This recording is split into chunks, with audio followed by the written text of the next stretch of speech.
साथियों नमस्कार, कैसे हैं आप लोग। स्वागत है कंपटीशन कम्युनिटी के इस ऑनलाइन एजुकेशनल प्लेटफॉर्म पर, जहां हम क्या पढ़ रहे हैं, मध्य प्रदेश प्रारंभिक परीक्षा का क्रैश कोर्स के बारे में हम चर्चा कर रहे हैं। क्रैश कोर्स के जो भी टॉपिक हैं हमारे, जो एमपीपीएससी प्रीलिम्स एग्जामिनेशन के, उनके बारे में हम चर्चा कर रहे हैं। और आप हमारे साथ क्या पढ़ रहे हैं, यूनिट 10, जिसमें संवैधानिक आयोग, सांविधिक आयोग और सलाहकारी आयोगों के बारे में चर्चा की गई है। साथियों, हमने इसके पहले की क्लास में पढ़ा था राष्ट्रीय अनुसूचित जाति, राष्ट्रीय अनुसूचित जनजाति आयोग, तथा साथ में हमने मध्य प्रदेश का जो अनुसूचित जाति और जनजाति आयोग है उसको भी हमने कवर किया था।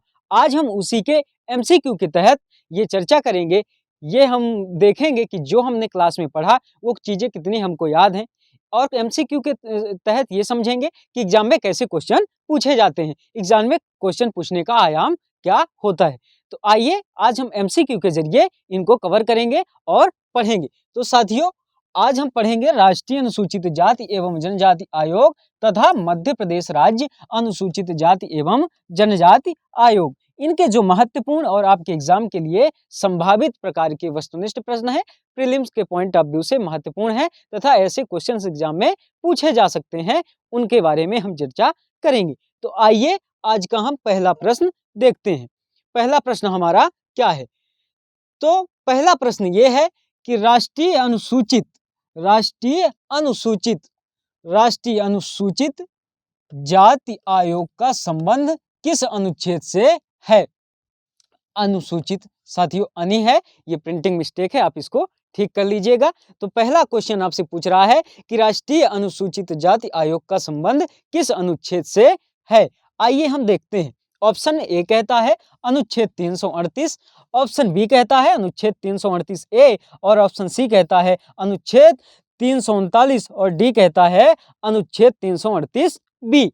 साथियों, हमारा जो राइट आंसर होगा, जो सही आंसर होगा, वो राष्ट्रीय अनुसूचित जाति आयोग का वो ऑप्शन ए होगा। अनुच्छेद 338 में राष्ट्रीय अनुसूचित जाति आयोग के बारे में चर्चा की गई है। अब हम अगर अदर ऑप्शंस के बारे में देखें, जैसे इसमें कहता है अनुच्छेद 338 ए, जिसको क्या कहते हैं, इसमें जनजाति आयोग के बारे में चर्चा की गई है। किसके? जनजाति आयोग।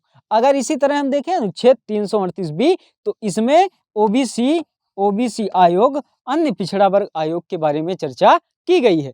तो इस तरह हमने देखा कि ऑप्शन जो क्वेश्चन नंबर ए है, क्वेश्चन नंबर 1 है, उसका ऑप्शन ए सही उत्तर होगा। अगर हम इसको और थोड़ा विस्तार में देखें तो इसका वर्णन भाग 16 में है। 338 जो आर्टिकल है, इसका वर्णन भारतीय संविधान के भाग 16 में किया गया है। अब हम देखेंगे नेक्स्ट क्वेश्चन, अगला प्रश्न। अगला प्रश्न क्या है, आइए देखते हैं। क्वेश्चन नंबर 2 कहता है कि किस संशोधन के तहत अनुसूचित जाति और अनुसूचित जनजाति आयोग को अलग अलग कर दिया गया। वो कौन सा संशोधन है जिसके तहत अनुसूचित जाति और जनजाति आयोग को क्या कर दिया गया? अलग कर दिया गया, पृथक कर दिया गया। ऑप्शन ए में कहता है 89वां संविधान संशोधन, बी में कहता है 84वां संशोधन, सी में कहता है 85वां संशोधन, और डी में कहता है 86वें संविधान संशोधन के तहत। साथियों, जो इसका सही आंसर है, जो इसका राइट आंसर है, वो होगा ऑप्शन ए 89वां संविधान संशोधन, जो कब हुआ? 2018 में। और इसी के तहत SC ST आयोग अलग अलग हो गए। राष्ट्रीय अनुसूचित जाति आयोग और राष्ट्रीय अनुसूचित जनजाति आयोग, जो पहले साथ में संस्था थी, उनका पृथक्करण हो गया, वो अलग अलग हो गए। और अगर हम इनकी स्थापना की बात करें तो 19 फरवरी 2004 को इसकी स्थापना हुई, राष्ट्रीय अनुसूचित जाति आयोग की। इसी तरह अनुसूचित जनजाति आयोग की भी स्थापना इसी समय की गई। आइए हम बढ़ते हैं आज के अगले प्रश्न और नेक्स्ट क्वेश्चन की ओर। प्रश्न नंबर 3, क्वेश्चन नंबर 3 ये कहता है कि राष्ट्रीय अनुसूचित जाति आयोग के अध्यक्ष व सदस्यों की नियुक्ति कौन करता है? नियुक्ति के बारे में पूछ रहा है। कह रहा है कि राष्ट्रीय अनुसूचित जाति आयोग के अध्यक्ष एवं सदस्यों की नियुक्ति कौन करता है? आइए ऑप्शन देखें और फिर हम सही उत्तर बताएंगे। आपका ऑप्शन ए में है राष्ट्रपति, बी में है केंद्र सरकार द्वारा, सी में है लोकसभा अध्यक्ष, और डी में सामाजिक न्याय एवं अधिकारिता मंत्रालय द्वारा। साथियों, जो इसका सही आंसर है, जो इसका राइट आंसर है, वो होगा ऑप्शन ए, राष्ट्रपति जी को यह अधिकार है कि वो इनके अध्यक्ष सदस्यों की नियुक्ति करते हैं। अब हम बढ़ते हैं अगले प्रश्न की ओर, नेक्स्ट क्वेश्चन की ओर। आइए देखते हैं प्रश्न नंबर 4।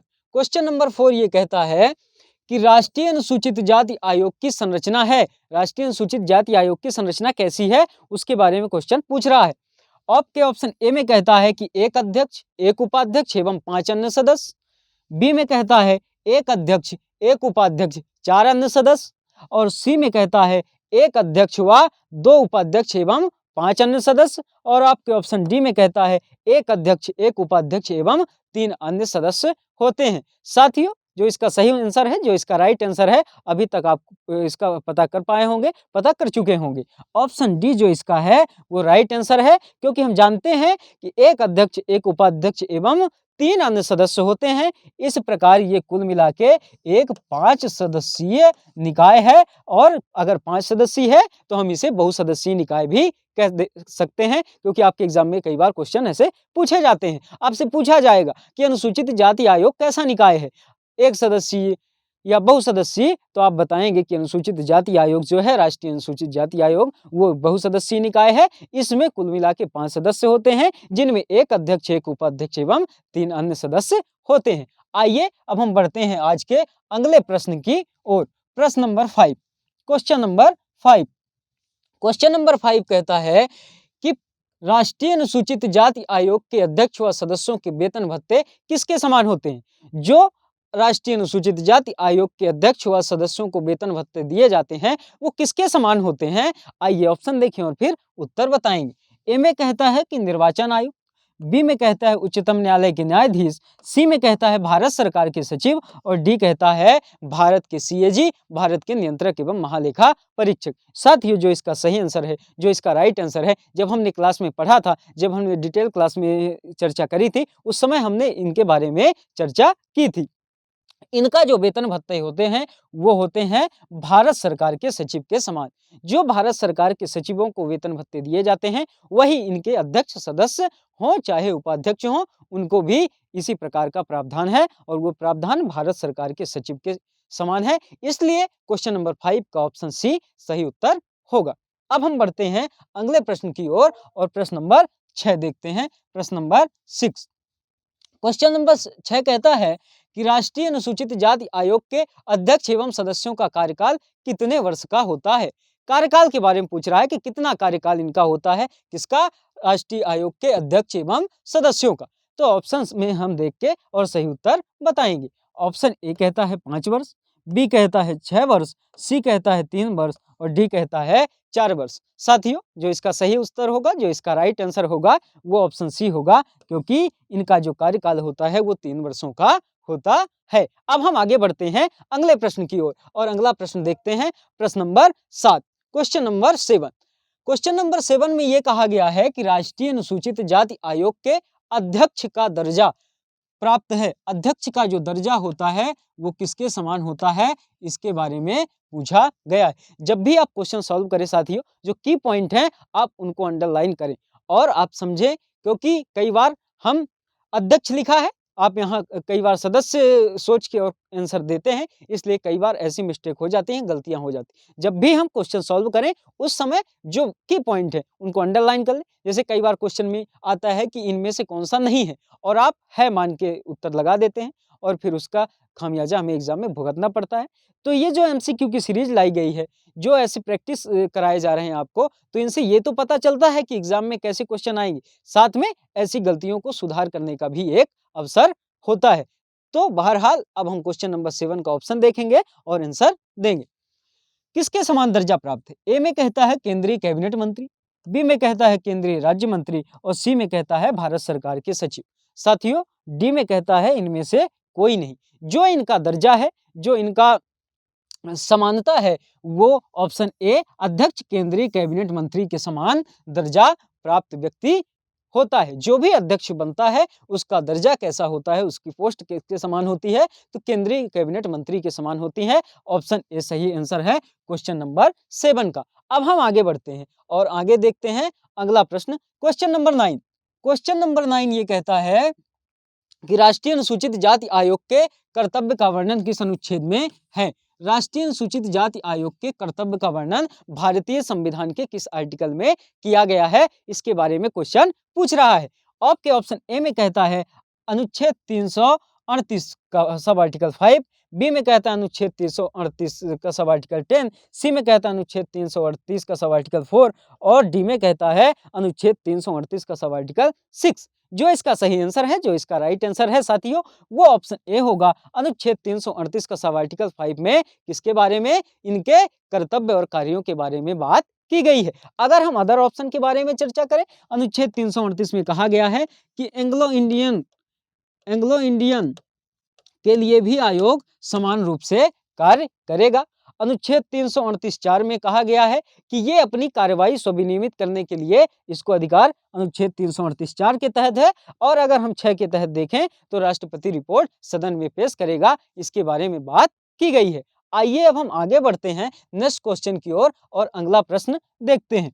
क्वेश्चन नंबर 10, प्रश्न नंबर 10 क्या कहता है? प्रश्न नंबर 10 ये पूछ रहा है कि निम्नलिखित में से किस राज्य में राष्ट्रीय अनुसूचित जाति आयोग का क्षेत्रीय कार्यालय स्थित नहीं है?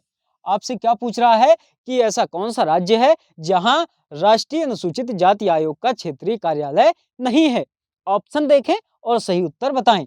ए में कहता है मध्य प्रदेश, बी में कहता है उत्तर प्रदेश, प्रदेश लिखा है, इसको ठीक कर लें आप, उत्तर प्रदेश, सी में कहता है बिहार और डी में कहता है गुजरात।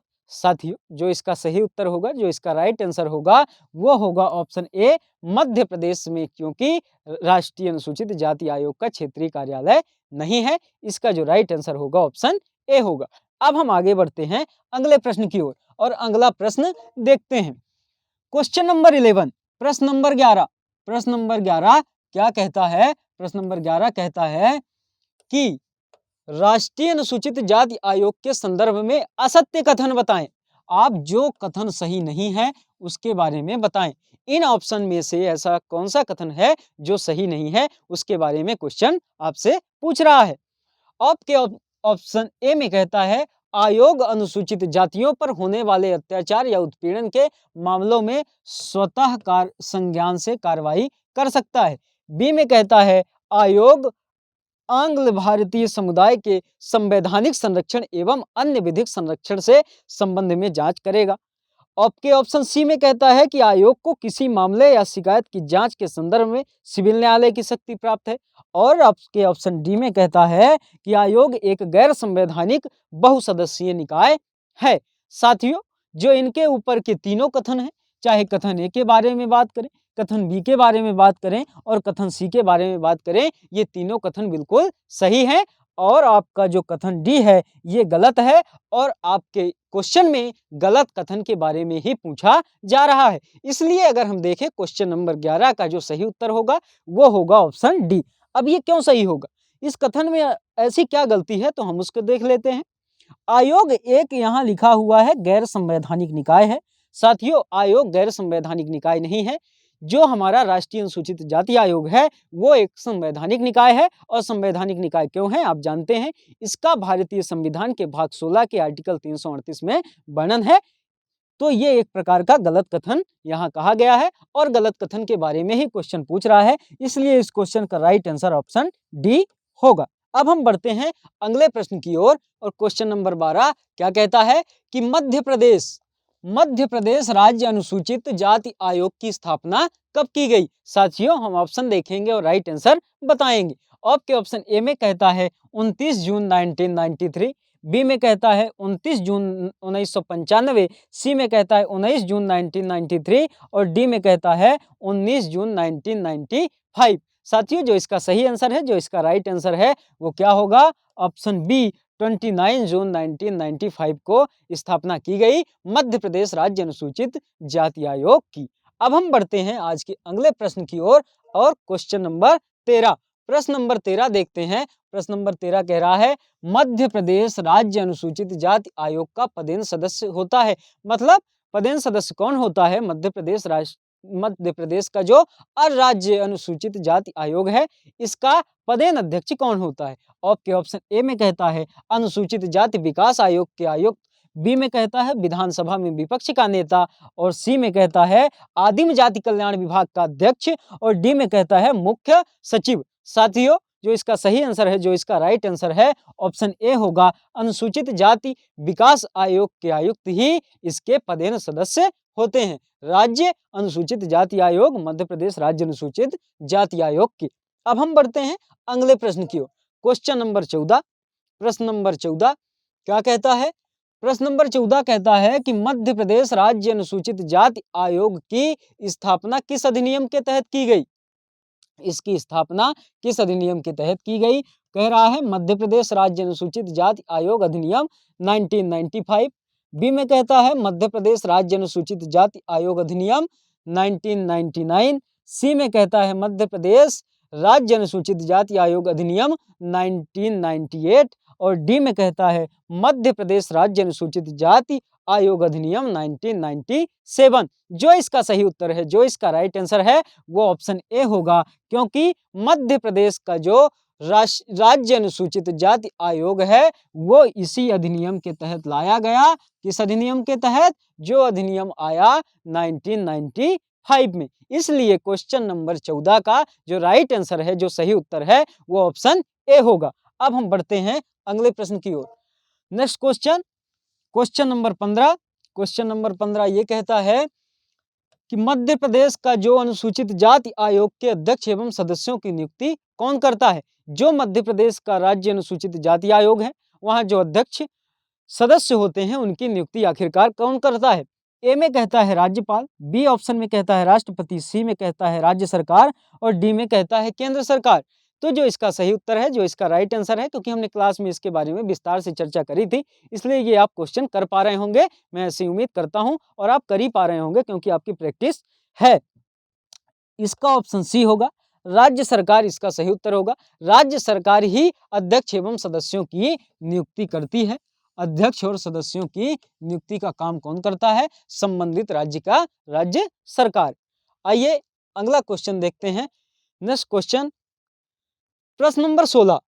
प्रश्न नंबर 16 ये कहता है कि वर्तमान में मध्य प्रदेश राज्य अनुसूचित जाति आयोग के अध्यक्ष कौन हैं? वर्तमान समय में मध्य प्रदेश में जो राज्य अनुसूचित जाति आयोग है उसके अध्यक्ष कौन हैं?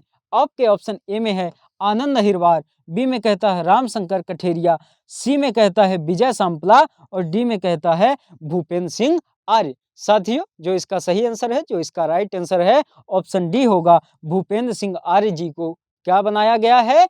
मध्य प्रदेश राज्य अनुसूचित जाति आयोग का अध्यक्ष। अब हम बढ़ते हैं अगले प्रश्न की ओर और देखते हैं प्रश्न नंबर 17। क्वेश्चन नंबर 17 में क्या कहता है?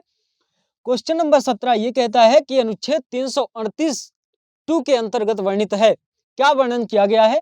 ए में कहता है आयोग के अध्यक्ष, उपाध्यक्ष व सदस्यों की सेवा शर्तें एवं पदावधि का निर्धारण राष्ट्रपति जी द्वारा किया जाता है। कथन 2 में कहता है आयोग में एक अध्यक्ष, एक उपाध्यक्ष व 3 सदस्य होंगे। अब आपको ये कूट दिया गया है, इसमें पूछ रहा है कि क्या केवल कथन एक सही है, बी में कहता है केवल 2 सही है और सी में कहता है दोनों सही है, डी में कहता है इनमें से कोई सही नहीं है। साथियों, जी ये दोनों कथन है वो दोनों सही है, इसलिए ऑप्शन सी इसका राइट आंसर होगा। ऑप्शन सी इसका सही उत्तर होगा, क्योंकि आयोग के अध्यक्ष, उपाध्यक्ष व सदस्यों की सेवा शर्तें निर्धारण का काम कौन करता है? राष्ट्रपति जी करते हैं। और इनकी संरचना के बारे में हमने बात करी ही कि इनमें एक अध्यक्ष, एक उपाध्यक्ष व 3 सदस्य होते हैं। इस प्रकार से कुल मिला के ये 5 सदस्यीय निकाय बहुसदस्यीय निकाय है। अब हम बढ़ते हैं अगले नेक्स्ट क्वेश्चन की ओर। तो क्वेश्चन नंबर 18, प्रश्न नंबर 18 क्या कहता है कि मध्य प्रदेश राज्य अनुसूचित जाति आयोग के संदर्भ में सत्य कथन बताइए। और कथन ये कहता है कि आयोग में एक अध्यक्ष, 2 अशासकीय सदस्य तथा 2 सचिव होते हैं। दूसरा कथन है कि आयोग में कम से कम 2 सदस्य अनुसूचित जाति के होंगे। साथियों, जो इनमें कथन ए है, कथन पहला है, कथन पहला गलत है और कथन दूसरा सही है। आपसे सही कथन के बारे में क्वेश्चन पूछ रहा है, इसलिए आपका ऑप्शन बी सही होगा। इसमें कहा गया है कि केवल 2 कथन सही हैं, इसलिए इनमें से कथन दूसरा सही है, क्योंकि आयोग में कम से कम 2 सदस्यों का होना एससी जाति से, अनुसूचित जाति से होना आवश्यक है। आइए बढ़ते हैं अगले प्रश्न की ओर और क्वेश्चन नंबर 19। क्वेश्चन नंबर 19 क्या कहता है? क्वेश्चन नंबर 19 कहता है कि राष्ट्रीय अनुसूचित जाति आयोग को निम्न में से कौन सी शक्तियां प्राप्त हैं? आपके ऑप्शन ए में कहता है दीवानी न्यायालय, बी में कहता है सेकंड में कहता है रिकॉर्ड मांगने की, तीसरे में कहता है जांच करने की, और चौथे में कहता है आपराधिक न्यायालय की शक्ति। इनका जो सही उत्तर होगा, जो इसका राइट आंसर होगा, वो आप बताएं कूट के हिसाब से। कूट ए में कहता है कि केवल पहला, बी में कहता है कि केवल दूसरा, और सी में कहता है कि सी में क्या कह रहा है कि केवल 2, 3 एवं 4, और डी में कहता है केवल 1, 2 एवं 3, 1, 2 एवं 3। साथियों, जो इसका सही आंसर है, जो इसका राइट आंसर है, वो ऑप्शन डी होगा, क्योंकि कथन 1, कथन 2 और कथन 3 ये तीनों सही है। आयोग को दीवानी न्यायालय, सिविल न्यायालय की शक्ति प्राप्त होती है, वो रिकॉर्ड मंगवा सकता है कहीं से, और जांच करने की शक्ति भी आयोग के पास होती है, लेकिन आपराधिक न्यायालय की शक्ति आयोग धारित नहीं करता, आयोग के पास नहीं है। इसलिए जो इसका सही उत्तर होगा, जो इसका राइट आंसर होगा, वो ऑप्शन डी होगा, क्योंकि इसमें कहा गया है कि केवल 1, 2 एवं 3 कथन सही है। अब हम बढ़ते हैं अगले प्रश्न की ओर, और नेक्स्ट क्वेश्चन क्या है, देखें। नेक्स्ट क्वेश्चन, क्वेश्चन नंबर 20 क्या कहता है? क्वेश्चन नंबर 20 कह रहा है कि राष्ट्रीय अनुसूचित जाति एवं जनजाति आयोग का गठन किस संवैधानिक संशोधन के तहत किया गया?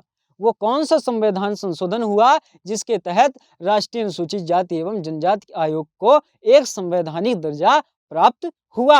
आपके ऑप्शन ए में है 85वां संविधान संशोधन, बी में है 61वां संविधान संशोधन, और सी में है 79 संविधान संशोधन, और डी में कहता है 65वां संविधान संशोधन। साथियों, जो इसका सही आंसर है, जो इसका राइट आंसर है, वो ऑप्शन डी होगा। और हम जानते हैं 65वां संविधान संशोधन जो कब हुआ, 1987 के आसपास हुआ, उसके तहत इनको क्या दिया गया, संवैधानिक दर्जा दिया गया राष्ट्रीय अनुसूचित जाति एवं जनजाति आयोग को। अब हम बढ़ते हैं अगले प्रश्न की ओर, और क्वेश्चन नंबर 21। क्वेश्चन नंबर 21 में देखते हैं कि क्वेश्चन नंबर 21 क्या पूछ रहा है। क्वेश्चन नंबर 21 कहता है कि निम्न में से कौन राष्ट्रीय अनुसूचित जनजाति आयोग का अध्यक्ष नहीं रहा? इनमें से ऐसा कौन सा व्यक्ति है जो राष्ट्रीय अनुसूचित जनजाति का कभी भी अध्यक्ष नहीं रहा? आपके ऑप्शन ए में है सूरज भान, बी में है कुंवर सिंह, सी में है रामेश्वर उरांव, और डी में है उर्मिला सिंह। जो इसका सही आंसर है, जो इसका राइट आंसर है, वो ऑप्शन ए होगा, क्योंकि सूरज भान कभी भी आयोग के अध्यक्ष नहीं रहे। साथियों, आपने अगर प्रीवियस ईयर क्वेश्चन पेपर देखा होगा तो आपको ये पता होगा कि आयोग नहीं को लेकर क्वेश्चन पूछता है। उनमें चाहे आपके लोक सेवा आयोग के अध्यक्षों की बात हो, चाहे राज्यपाल हो, चाहे मुख्यमंत्री हो, अलग अलग जो संवैधानिक संस्थाएं हैं, जो आयोग हैं, इनके अध्यक्षों के बारे में ऐसे क्वेश्चन पूछता है आयोग। वो इनमें से पूछ लेगा कि कौन सा अध्यक्ष नहीं रहा। इसलिए आप इनकी लिस्ट एक बार उठा के सरसरी निगाह से जरूर देख के एग्जाम देने जाएं। तो यहाँ जो क्वेश्चन नंबर 21 का राइट आंसर होगा ऑप्शन ए। बाकी बी, सी और डी में जिनका नाम दिया गया है, चाहे कुंवर सिंह जी हो, रामेश्वर उरांव जी हो, उर्मिला सिंह जी हो, ये कभी ना कभी आयोग के अध्यक्ष रह चुके हैं, राष्ट्रीय अनुसूचित जनजाति आयोग के अध्यक्ष रह चुके हैं। इनमें पूछ रहा है कौन से नहीं रहे, तो सूरज भान जी नहीं रहे, इसलिए ऑप्शन ए इसका सही उत्तर होगा, ऑप्शन ए इसका राइट आंसर होगा। अब हम बढ़ते हैं अगले प्रश्न की ओर। अब हम देखते हैं क्वेश्चन नंबर 22, प्रश्न नंबर 22। प्रश्न नंबर 22 में है राष्ट्रीय अनुसूचित जनजाति आयोग के अन्य सदस्यों की नियुक्ति इनमें से किसके द्वारा की जाती है? जो अन्य सदस्य होते हैं राष्ट्रीय अनुसूचित जनजाति आयोग के, उनकी नियुक्ति आखिरकार कौन करता है? ए में है राष्ट्रपति, बी में है एसटी आयोग मतलब अनुसूचित जनजाति आयोग का अध्यक्ष, और सी में कहता है केंद्र सरकार, और डी में कहता है संसद। जो इसका सही उत्तर होगा, जो इसका राइट आंसर होगा, वो ऑप्शन ए होगा, क्योंकि राष्ट्रपति ही इनके अध्यक्ष सदस्यों की नियुक्ति करते हैं राष्ट्रीय अनुसूचित जनजाति आयोग की। अब हम आगे बढ़ते हैं question number 23। Next question, question number 23 कह रहा है कि इनमें से किस राज्य में जनजातियों के कल्याण के लिए एक मंत्री का प्रावधान किया गया है? इनमें से कौन सा राज्य है जिनमें जनजातियों के लिए एक मंत्री का प्रावधान किया गया है? ऑप्शन ए में है आपके झारखंड, बी में है छत्तीसगढ़, सी में है मध्य प्रदेश, और डी में है उड़ीसा। साथियों, कूट के हिसाब से आपको उत्तर बताना है, कूट के हिसाब से आपको उत्तर देना है। कूट क्या है, आइए देख लेते हैं। पहले में कहता है कि केवल 1, 2 और 3, बी में कहता है केवल 1, 3 और 4, सी में कहता है केवल 1, 2 और डी में कहता है सभी। साथियों, ये सभी राज्य, जो भी राज्य आपको यहाँ दिख रहे हैं, चाहे झारखंड हो, चाहे छत्तीसगढ़ हो, चाहे मध्य प्रदेश हो और चाहे उड़ीसा हो, इन सभी राज्यों में क्या है, जनजाति कल्याण के लिए एक मंत्री नियुक्त करने का प्रावधान किया गया है, ऐसा बात की गई है, इसके बारे में कहा गया है। अब हम देखें next question, question number 24। Question number 24 कहता है कि राष्ट्रीय अनुसूचित जनजाति आयोग का क्षेत्रीय कार्यालय इनमें से कहाँ नहीं है। इनमें से कहाँ क्या नहीं है, क्षेत्रीय कार्यालय किसका, राष्ट्रीय अनुसूचित जनजाति आयोग का। आपके ऑप्शन ए में कहता है रांची, बी में कहता है भोपाल, सी में कहता है देहरादून और डी में कहता है जयपुर। जो इसका सही आंसर है, जो इसका राइट आंसर होगा, वो होगा ऑप्शन सी, क्योंकि देहरादून में इसका कोई भी क्षेत्रीय कार्यालय नहीं है। रांची में है, भोपाल में है, जयपुर में है, आपसे पूछ रहा कहाँ नहीं है, तो देहरादून में नहीं है। इसलिए क्वेश्चन नंबर 24 का राइट आंसर क्या होगा, ऑप्शन सी, देहरादून इसका सही उत्तर होगा। अब हम बढ़ते हैं अगले प्रश्न की ओर। नेक्स्ट क्वेश्चन है आपका 25, प्रश्न नंबर 25। इनमें से किस एक आयोग को संवैधानिक दर्जा प्राप्त है। संवैधानिक दर्जा प्राप्त इनमें से कौन सा आयोग है। ए में कहता है राष्ट्रीय मानवाधिकार आयोग, आपके बी में कहता है नीति आयोग, और सी में कहता है महिला आयोग, और डी में कहता है राष्ट्रीय अनुसूचित जनजाति आयोग। तो इनमें आप जानते हैं कि ऑप्शन डी सही होगा, राष्ट्रीय अनुसूचित जनजाति आयोग एक प्रकार से संवैधानिक दर्जा प्राप्त है। और अगर इसकी हम बात करें तो संविधान के भाग 16 में, संविधान के भाग 16 और अनुच्छेद जो है, अनुच्छेद 338 का में इसका वर्णन किया गया है, राष्ट्रीय अनुसूचित जनजाति आयोग का। अब हम आगे बढ़ते हैं, अगला प्रश्न, इसका उत्तर आप समझ गए कि इसका उत्तर क्या होगा, राष्ट्रीय अनुसूचित जनजाति आयोग। अब हम अगला क्वेश्चन देखते हैं, प्रश्न नंबर 26। 26 कहता है कि राष्ट्रीय अनुसूचित जनजाति आयोग में अध्यक्ष समेत कुल कितने सदस्य होते हैं। अध्यक्ष को मिलाकर के कुल कितने सदस्य होते हैं आयोग में। ए में कहता है 5, बी में कहता है 4 और सी में कहता है 3 और डी में कहता है 7।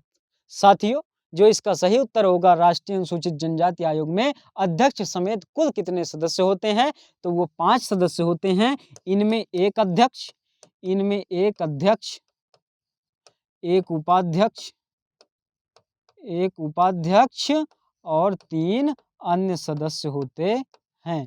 3 अन्य सदस्य होते हैं। इस प्रकार से ये 5 सदस्यीय निकाय है और एक बहुसदस्यीय निकाय है। अब हम बढ़ते हैं क्वेश्चन नंबर 27 की ओर। नेक्स्ट क्वेश्चन है प्रश्न नंबर 27। इसको देखें, कहता है कि राष्ट्रीय अनुसूचित जनजाति आयोग के कार्यों में इनमें से कौन सा कार्य शामिल नहीं है। इनमें ऐसा कौन सा कार्य लिखा गया है जो राष्ट्रीय अनुसूचित जनजाति आयोग में शामिल नहीं है। ए में कहता है जनजातियों को प्राप्त संवैधानिक संरक्षण की समीक्षा, बी में कहता है जनजातियों के अधिकारों के हनन की स्थिति की जांच करना, सी में कहता है जनजातियों के विरुद्ध अपराध की स्थिति में आपराधिक न्यायालय की शक्ति, और डी में कहता है राष्ट्रपति को जनजातीय मामलों का प्रतिवर्ष प्रतिवेदन सौंपना। इनमें जो कार्य है ऑप्शन सी, ये नहीं है आयोग के कार्यक्षेत्र के अंतर्गत, क्योंकि इसमें कहा गया है कि आपराधिक न्यायालय की शक्ति, तो आपराधिक न्यायालय की शक्ति आयोग के पास नहीं होती। बाकी चाहे ऑप्शन ए, चाहे ऑप्शन बी और चाहे ऑप्शन डी की बात करें, ये तीनों कथन सही है। तीनों कार्य आयोग करता है, तीनों कार्यों को करने की शक्ति आयोग के पास है।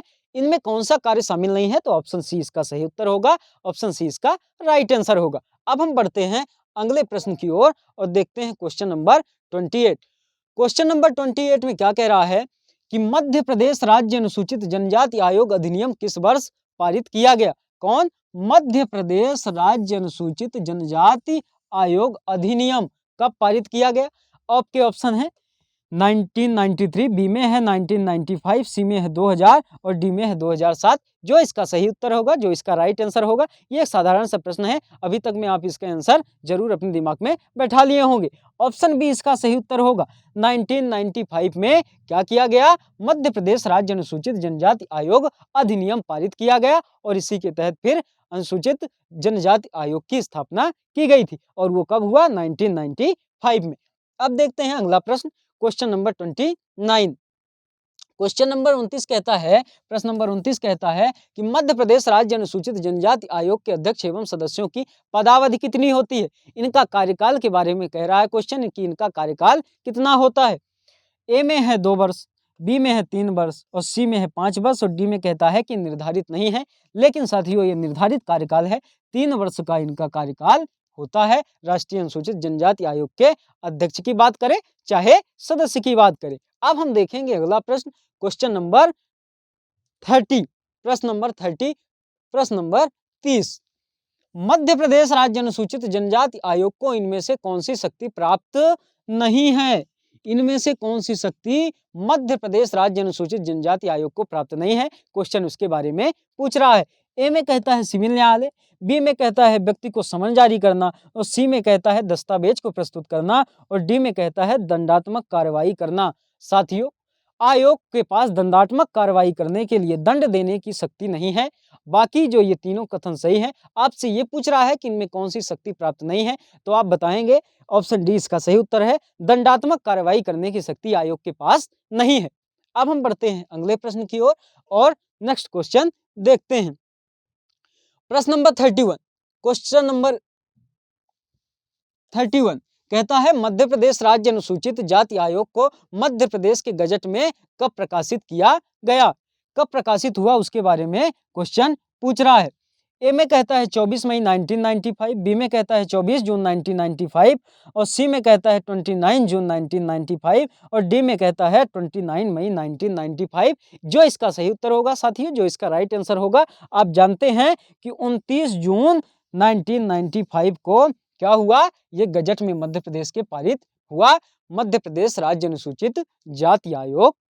अब हम बढ़ते हैं अगले प्रश्न की ओर और प्रश्न नंबर 32, क्वेश्चन नंबर 32 ये कहता है कि मध्य प्रदेश राज्य अनुसूचित जनजाति आयोग के संदर्भ में सत्य कथन बताइए। इनमें से कौन सा कथन सत्य है उसके बारे में आपसे क्वेश्चन पूछ रहा है।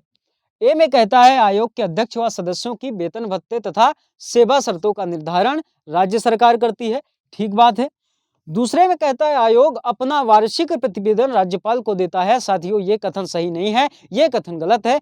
कथन क्योंकि ये अपना वार्षिक प्रतिवेदन किसको देता है, संबंधित राज्य के राज्य सरकार को, इसलिए कथन केवल एक सही होगा, ऑप्शन ए इसका राइट आंसर होगा। अब हम बढ़ते हैं अगले प्रश्न की ओर, क्वेश्चन नंबर 33।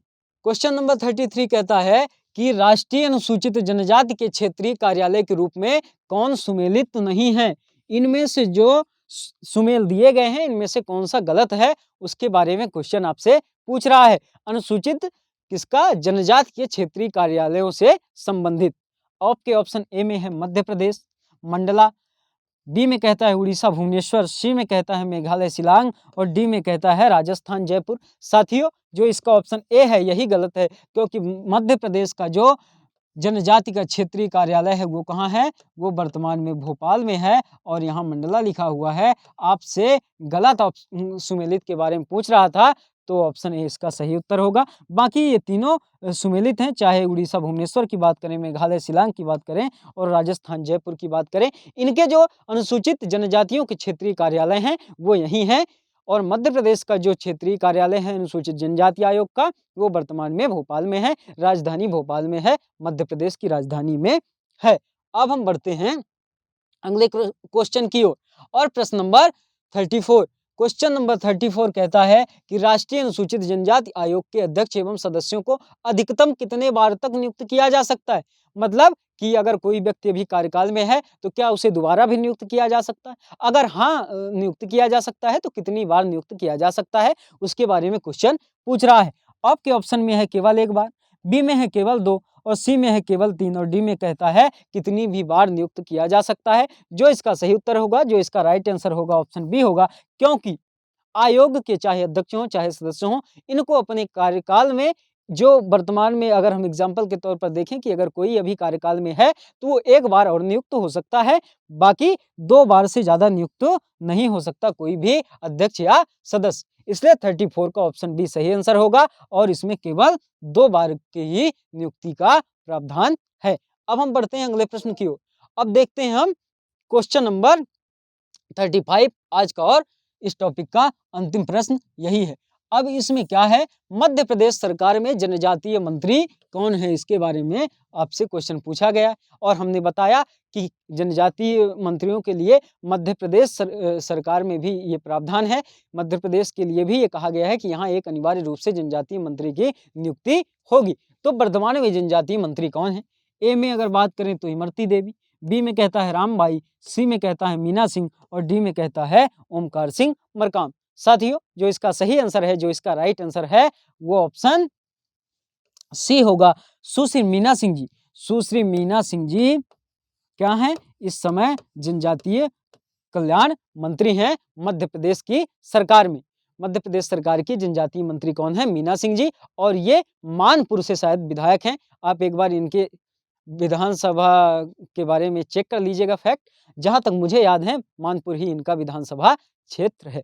इस तरह साथियों, आज हमने पढ़ा एमसीक्यू के बारे में। हमने राष्ट्रीय अनुसूचित जाति, राष्ट्रीय अनुसूचित जनजाति और उसके बाद हमने मध्य प्रदेश के अनुसूचित जाति और जनजाति आयोग के जो महत्वपूर्ण एमसीक्यू थे और जो आपके एग्जाम के लिए संभावित हैं, उनके बारे में हमने चर्चा करी। मैं उम्मीद करता हूं कि आप इन क्वेश्चन आंसर सेशन के तहत, इस एमसीक्यू सीरीज के तहत ये समझ पा रहे होंगे कि किसी भी टॉपिक को पढ़ने के बाद जब हम क्वेश्चन सॉल्व करते हैं तो हमको ये पता लगता है कि क्वेश्चन कैसे आते हैं एग्जाम में। तो एग्जाम में क्वेश्चन आने का पैटर्न आपको समझ आ रहा होगा और हमारा प्रयास भी यही है कि आप एग्जाम देने जाने से पहले इन सब चीजों से प्रिपेयर रहें, तैयार रहें कि एग्जाम में इस टॉपिक से ऐसे क्वेश्चन पूछे जा सकते हैं। तो आज के लिए इतना ही। आज हमने एमसीक्यू पढ़ा, उसके पहले की क्लास में हमने डिटेल में इन सब आयोगों के बारे में चर्चा की थी। अब हम मिलते हैं अगले टॉपिक के साथ। यूनिट 10 का जो अगला आयोग है उसके बारे में हम अगली क्लास में चर्चा करेंगे। आप जुड़े रहें कंपटीशन कम्युनिटी की टीम के साथ और अपनी तैयारी को और बेहतर बनाते रहें। आपका बहुत बहुत धन्यवाद। और कंपटीशन कम्युनिटी से आप जुड़ें और अपनी तैयारी को और बेहतर बनाएं। आपका पुनः एक बार बहुत बहुत धन्यवाद।